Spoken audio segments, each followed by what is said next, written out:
Fezzan est une vaste province désertique couvrant la partie sud-ouest de la Libye.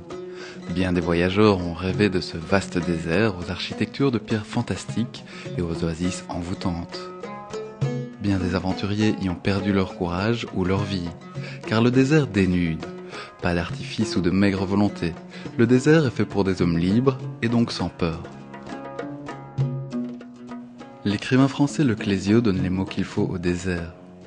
C'était le seul pays libre peut-être, le pays où les lois des hommes n'avaient plus d'importance, un pays pour les pierres et pour le vent, aussi pour les scorpions et pour les gerboises, ceux qui savent se cacher et s'enfuir quand le soleil brûle et que la nuit gèle. Notre guide s'appelle Mohamed Torche, il sillonne le désert depuis 20 ans, pour donner de l'espace à l'âme et parce que c'est sa profession puisqu'il dirige une agence de voyage spécialisée dans les voyages au désert. Pour Mohamed, le désert est comme une pierre qui élève le cœur vers le divin. On a souvent mis en parallèle les déserts et le côté biblique. Je crois que c'est un endroit où, à la fois par sa grandeur, par sa beauté, inspire comme ça un voyage intérieur. Le sable plat ou les dunes en Libye couvrent 95% du pays, soit un désert grand comme 3 fois la France. Autant dire que le voyage intérieur trouve dans ces territoires infinis un élan extraordinaire. Sous la coupole du ciel, le désert est nu et l'être humain l'est tout autant. Depuis des siècles, l'essentiel de la population libyenne vit sur la côte méditerranéenne. Seuls les Bédouins osent affronter la chaleur et le froid rude du désert. Le désert le plus aride et le plus hostile du monde, disait Antoine de Saint-Exupéry. La demeure du grand vide, comme on l'appelle parfois.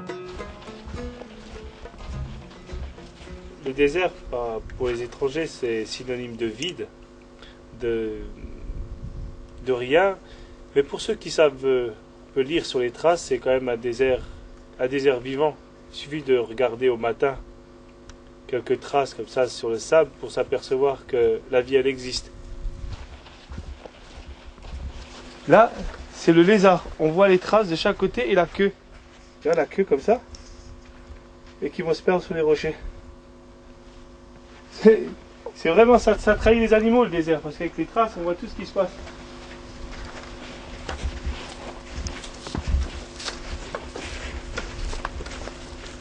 Malgré les frontières, le désert, le Sahara, il s'étend sur 10 pays. Hein.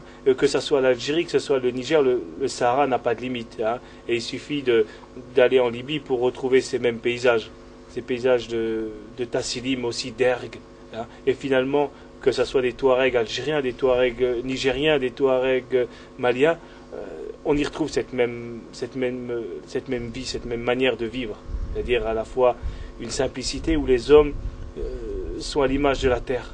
لا لا مش ديريكت مش كويس نور هكذا